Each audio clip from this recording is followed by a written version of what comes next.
right, now to the Biden presidency. President Joe Biden made a pretty chilling assessment last night about how close he thinks we are currently to a worldwide nuclear catastrophe. The president made the remarks about Russian President Vladimir Putin's war on Ukraine at a Democratic event in New York. CBS 4's Astrid Martinez has the details.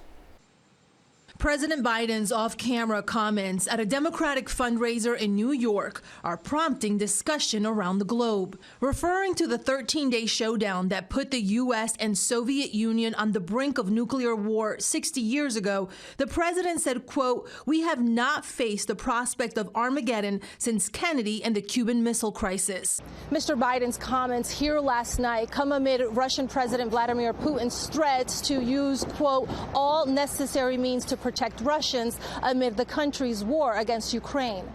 President Biden said Putin was, quote, "not joking when he talks about potential use of tactical nuclear weapons or biological or chemical weapons because his military is, you might say, significantly underperforming." Well, I think the message to him is if you use a nuclear weapon, it's a suicide weapon. And the response from NATO and the United States doesn't have to be nuclear.